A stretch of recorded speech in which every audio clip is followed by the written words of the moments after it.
Norime priminti, kad skubėti niekur nereikia, viską atlikite dėmesingai, prireikus bet kada galite paspausti pauzę ir atlikus veiksmą pratęsti šį video. Šiame video susikursime elektroninės piniginės Pay2 paskyrą ir ją verifikuosime. Kad tai padaryti, paspauskite mygtuką, kuris yra tuoj po šio video. Paspaudus šį mygtuką ir atsidarius šiam puslapiui, paspauskime mygtuką Sign Up. Atsidarius registracijos puslapį, kaip matote, yra 4 žingsniai, taigi pradėsime nuo pirmo. Šiame laukelėje reikia įrašyti savo elektroninio pašto adresą. Sekančiame laukelėje reikia pakartoti savo elektroninio pašto adresą. Toliau keliaujame prie sekančio žingsnio, tai yra antro. Taigi šiame laukelėje susigalvosime slaptažodį. Beje, norėčiau akcentuoti, kad reikėtų nenaudoti lietuviškos abėcėlės raidžių. Toliau sekančiame laukelėje reikia patvirtinti slaptažodį, kurį ką tik susigalvojate. Toliau keliaujame prie trečio žingsnio, kur suvesime savo telefono numerį. Čia reikėtų pasirinkti jūsų šalies telefono numerio kodą. Apatinėme laukelėje suvedame telefono numerį. Šalies kodo vesti nebereikia, tai vedame tik tais telefono numerį. Suvedus telefono numerį, keliaujame prie paskutinio ketvirto žingsnio. Čia reikia susigalvoti 6 skaičių PIN kodą. Šis kodas bus naudojamas visiems jūsų piniginiams pavedimams patvirtinti. Tai yra PIN kodas. Būtinai jį užsirašykite ar tai prisiminkite. Dabar suvesime pirmame laukelėje šitą susigalvotą PIN kodą. Apatinėme laukelėje reikia patvirtinti tą patį PIN kodą. Toliau pavažiuojame šiek tiek žemyn ir paspaudžiame mygtuką Sign Up. Toliau, jūs į savo telefono numerį turėjote gauti SMS žinutę su patvirtinimo kodu. Kodą, kurį gavote SMS-u, suvesime į šį laukelį. Tai padarius, spaudžiame mėlyną mygtuką Next Step. Atsidarius šiam puslapiui, pratęsime registraciją. Vėlgi, užpildysime reikiamus laukelius. Laukeliai, kurie yra pažymėti žvaigždute, jos yra užpildyti būtina. Taigi, čia pasirinkate, ar esate vyras ar moteris, tai yra vyras būtų male, moteris būtų female. Mes rinksime šiuo metu male, taip ir paliksime kaip yra. Šiame laukelyje vedame savo vardą. Vėlgi, norėčiau priminti dar kartelį ir akcentuoti, kad nenaudotumėte lietuviškos abėcėlės raidžių, tokių kaip Ž, Č, E, I, su nosinėm ir taip toliau. Viską vesti su angliškos abėcėlės raidėmis. Toliau, sekantis laukelis, kaip matote, žvaigždutės nėra, o čia reikėtų savo vidurinį vardą įvesti. Jeigu tokį turite, be abejo suvedate, jeigu ne, tai laukelį paliekate tuščią. Toliau, į sekantį laukelį vedame savo pavardę. Toliau, čia reikėtų pasirinkti savo gimimo datą. Yra pirmas stulpelis būtų diena. Toliau mėnuo. Mėnesiai vėlgi yra surašyti angliškai, bet galite labai lengvai pasiskaičiuoti. Pavyzdžiui, jeigu esate pirmą mėnesį gimęs, tai bus January, 2 February, taip galite paskaičiuoti. 1, 2, 3, 4, 5, 6, 7. Sekančiame stulpelėje pasirinkate gimimo metus. Toliau, šiame stulpelėje reikėtų pasirinkti šalį, kurioje gyvenate, jeigu sistema neatpažino automatiškai, kur jūs randatės. Sekančiame laukelėje suvedate savo adresą, kuriuo gyvenate. Tai yra gatvė ir namo ir buto numerį, jeigu yra. Jeigu tik namas, tai tik tai namo numerį. Jeigu turite antrinį adresą, galite įvesti ir sekantį adresą. Bet kaip matote, prie šio laukelio žvaigždutės nėra, taigi jį pildyti nebūtina. Toliau, šiame laukelėje reikia suvesti pašto kodą. Jeigu nežinote, koks yra jūsų pašto kodas, tuoj po šio video rasite mygtuką, kur galėsite susirasti savo pašto kodą. Toliau pavažiuojame šiek tiek žemyn. Šiame laukelėje reikia įrašyti miestą, kuriame gyvenate. Dar kartelį norėčiau paminėti, kad visa šita informacija turi būti suvesta tokia, kur yra registruota jūsų bankinė kortelė. Toliau grįžtame šiek tiek atgal į viršų. Kadangi mes naudosimės kaip fizinis asmuo, tai čia vis nieko nedarysime tiesiog, tos laukelius paliksime tuščius ir keliausime prie sekančių laukelių. Toliau čia reikės atsakyti į saugos klausimus, tai yra susikurti savo saugos klausimus. Taigi paspaudus šį mygtuką jums atsidarys variantai su klausimais. Tai yra, pavyzdžiui, kokia yra jūsų mamos mergautinė pavardė, koks buvo arba yra jūsų šuns vardas, katės vardas, koks jūsų mėgstamiausias sportas, koks jūsų mėgstamiausias filmas ir taip toliau.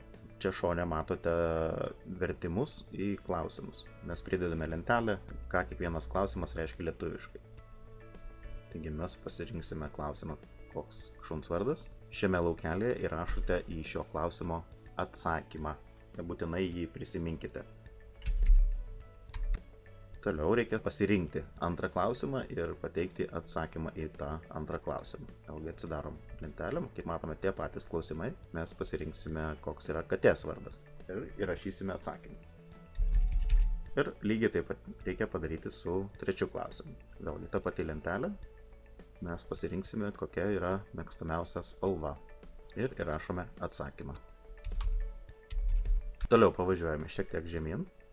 Čia uždedame varnelę, taip pat uždedame čia varnelę, kad esame susipažinę ir informacija yra užpildyta teisingai. Dar kartelį reikėtų pasitikrinti, ar viską teisingai esate suvedę. Ir įsitikinus, kad visa informacija yra užpildyta teisingai ir kad čia yra uždėtos abi varnelės, spaudžiame mėlyną mygtuką Create Wallet, ką reiškia susikurti piniginę. Toliau jums išaugs štai toks langelis, kad reikia patvirtinti elektroninį paštą, kurį suvedėte registracijos metu. Atsidarome paštą. Atsidarome Pay to laišką. Atsidarius laišką, čia yra pasveikinimas, kad sveikiname susikūrus piniginę ir taip toliau, bet mums svarbiausia yra patvirtinti elektroninį paštą. Taigi, kad tai padaryti, reikėtų paspausti šitą mygtuką Click Here arba šitą nuorodą. Taigi paspausime šitą mygtuką Click Here ir patvirtinsime savo elektroninį paštą. Kaip matome, atsidarius naujame lange yra parašyta Email Validation. Thank you, your email address has been validated. Ką reiškia, kad ačiū, jūsų elektroninis paštas yra patvirtintas. Toliau, sekantis žingsnis, mums reikia verifikuoti mūsų paskyrą. Verifikacija vyksta keliais etapais. Reikalingas yra jūsų dokumentas, tai yra arba pasas, arba ID kortelė. Aiški nuskanuota kopija arba tiesiog nufotografuota jūsų dokumento kopija, taip kaip matote pavyzdyje. Sekantis etapas yra reikalinga adreso verifikacija. Adreso verifikacijai bus reikalingas dokumentas, tai yra jūsų bankinis išrašas arba sąskaita už jūsų telefoną, ar tai internetą, ar tai už kažkokius tai mokesčius, kaip po vanduo, elektra ir taip toliau. Bet kokį dokumentą, kurį jūs turite, kur matosi adresas, kurio jūs gyvenate. Taigi pradėsime nuo verifikacijos su asmens dokumentu. Taip toliau einame į skiltį My Account. Toliau paspauskime šį mygtuką Free Upgrade to Level 1. Yra būtent Level 1 yra reikalingas paso patvirtinimas. Tai yra asmens dokumento patvirtinimas, kad padidinti įnešamų lėšų arba po to, kai norėsite išsivesti lėšos limitą. Spaudžiame šitą mėlyną mygtuką Free Upgrade to Level 1. Atsidarius šiam langeliui, užpildysime visą reikiamą informaciją.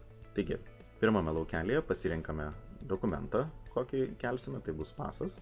Toliau reikia pasirinkti failą, tai yra paso nuotrauka, arba jeigu turite skanuotą dokumentą, bet užtenka kokybiškos nuotraukos, kad būtų viskas aiškiai ir aiškiai matom. Taigi spaudžiame Choose File, susirandate, kur yra jūsų dokumentas, ir pasirenkame dokumentą ir paspaudžiame mygtuką Open. Dokumentų failai gali būti sekančiais formatais PDF, GIF, PNG arba JPEGas. Taip pat dokumento, tai yra nuotraukos arba skanuoto dokumento dydis, negali viršyti 500 KB. Toliau šiame laukelėje pasirinksime, kurioje šalyje gyvename. Mums būtų Lietuva arba Lithuania. Čia nieko pildyti nereikia, nebent esate Amerikos pilietis. Toliau sekančiame laukelėje pasirinksime, kad suvesime paso numerį, spaudžiame Passport Register Number. Toliau pasirinksime, kurioje šalyje pasas buvo išduotas. Vėlgi, kadangi mūsų pasas yra išduotas Lietuvoje, tai rinksimės Lietuvoje, Lithuania. Pavažiuojame šiek tiek žemyn. Čia paskiau yra rašoma, kokiai valstijoje buvo išduotas jūsų pasas. Kadangi Lietuva neturi jokių valstijų, čia meta tik tais Amerikos valstijas, čia nieko pildyti nereikia. Toliau šiame laukelėje suvesime savo paso numerį. Toliau žemiau reikia pasirinkti, iki kada galioja jūsų pasas, bus diena. Toliau mėnuo. Vėlgi mėnesius galite pasiskaičiuoti, jeigu angliškai nesuprantate, tai yra 1, 2, 3, 4 ir taip toliau. Pridėsime jums vertimą. Ir iki kelintų metų galioja jūsų pasas. Toliau čia nieko daryti nereikia, varnelės čia irgi uždėti nereikia, nebent jūsų pasas ar tai jūsų esamas dokumentas neturi galiojimo laiko. Tai yra nelimituotas.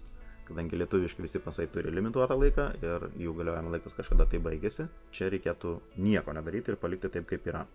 Toliau, vėlgi, čia visur viską paliekame tuščia, čia nieko pildyti nereikia. Pakartosiu dar kartelį, čia nieko pildyti nereikia, tai yra svarbu. Reikia pirmiausia sulaukti paso patvirtinimo, kurį gausite elektroniniu paštu. Ir tik po to, kai gausime elektroninio pašto patvirtinimą, kad mūsų pasas yra verifikuotas, grįšime atgal ir įkelsime dokumentą patvirtinantį mūsų adresą. Taigi, dar kartelį pasitikrinus, ar viskas yra tvarkoje, ar visus duomenis suvedėte teisingai, spaudžiame mėlyną mygtuką Save Changes. Atsidarius šiam langeliui matome, kad mūsų dokumentas buvo sėkmingai priimtas ir bus peržiūrimas. Kai jį peržiūrės, gausime elektroninį paštą, kad mūsų pasas buvo patvirtintas arba nepatvirtintas. Galite pasispausti pauzę. Paso patvirtinimas gali užtrukti nuo keletos valandų iki keletos dienų. Dažniausiai tai įvyksta maždaug per 24 valandas. Taigi, kai bus patvirtinta jūsų tapatybė ir verifikuotas jūsų dokumentas, jūs gausite iš PayTo 2 elektroninius laiškus, kurie atrodo štai taip. Pirmas laiškas bus, kad jūsų paskyra buvo verifikuota pirmame lygyje ir dokumentas yra priimtas. Ir antras elektroninis laiškas su pasiūlymu pereiti prie antro lygio. Ką ir reikėtų būtinai pasidaryti, tai turės įtakos jūsų galimybėm išvesti didesnę pinigų sumą per mėnesį. Tai yra, šiame etape sukelsime dokumentą patvirtinantį jūsų adresą. Tai gali būti bet koks dokumentas. Tai yra ne dokumentas, o sąskaita, pavyzdžiui, už jūsų telefoną, už internetą, už jūsų komunalinės paslaugas ir panašiai. Taigi dabar atsidarysime pirmą laišką ir pamatysime, kaip tai atrodo. Kaip matome, mes sukeliame asmens dokumentą ir čia rašo, kad mūsų paskyra yra verified. Tai reiškia pirmo lygio. Antras laiškas, atsidarėme antrą laišką ir čia yra rašoma, kad mūsų paskyra yra pirmo lygio ir yra siūloma pasikelti iki antro lygio, o kad tai padaryti yra reikalinga sukelti, kaip minėjau, adresą patvirtinantį dokumentą. Adresas turi būti tas pats, kurį vedėte PayTo registracijos metu. Tai yra ant šito dokumento, tai yra ant sąskaitos, kur matosi jūsų vardas, pavardė ir adresas, toks pat, kuriuo registravotės į PayTo piniginę. Taigi, dabar vėl prisijungsime prie PayTo paskyros ir sukelsime dokumentą antro lygio patvirtinimui. Tuoj po šio video, vėlgi, rasite PayTo mygtuką, kurį paspaudus jums atsidarys štai šis PayTo puslapis. Prisijungiame prie paskyros, spaudžiame mygtuką Login. Pirmame laukelyje suveskite savo elektroninį paštą, kuriuo registravotės į PayTo piniginę. Tai padarius antrame laukelyje suvedame savo slaptažodį. Toliau tai padarius, čia uždedame varnelę, tai yra paspaudžiame I'm not a robot, kad jūs nesate robotas o žmogus. Ir spaudžiame mygtuką Sign in. Kadangi mūsų pasas buvo patvirtintas, čia yra užrašyta Level 1, tai yra pirmas lygis. Ir matome Free Upgrade to Level 2. Šitas smulkus mėlynas užrašas, kurį mums ir reikėtų paspausti. Taigi čia viskas yra iš tikrųjų labai paprasta. Čia taip ir yra rašoma. Please provide us a copy of document with your physical address on it. Tai yra įkelti dokumentą, kuriame yra mūsų fizinis adresas, kuriuo registravomės į PayTo piniginę. Taigi, kad sukelti dokumentą, mes naudosime Teo sąskaitą. Tai yra sąskaita už mūsų telefoninius pokalbius. Už internetą, jeigu būtų tiksliau. Kad tai padaryti, pasirinkame Please Select, spaudžiame. Ir čia turime pasirinkti, kokį dokumentą mes įkelsime. Utility bill tai būtų jūsų sąskaita už komunalinės paslaugas, bank statement tai būtų išrašas iš banko, corporation document tai būtų, jeigu jūsų paskyra yra įmonės, o ne asmeninė, Big Swift ID iš jūsų banko arba other document. Tai mes šiuo atveju rinksimės other document, kas yra kitas dokumentas. Toliau spaudžiame Choose File, tai yra pasirinkti dokumentą, kur esate įsisaugojame kompiuterėje savo. susirandame šitą kompiuterį, mes turime jį desktopę. Taigi, čia būtų mūsų Teo sąskaita, kurią spaudžiame ir spaudžiame Open. Tai atlikus, spaudžiame mygtuką Save Changes. Kaip matome, čia užsidegė žalias laukelis, kuriame yra rašoma Thank you, we have well received your proof of address. Tai yra rašoma, kad mes gavome sukeltą dokumentą. Dabar vėlgi turėtume sulaukti elektroninio laiško iš Pay2, kuriame bus patvirtintas jūsų adresas. Toliau čia nieko daryti nereikia, galite atsijungti ir eiti prie sekančio video. Iki greito malonaus!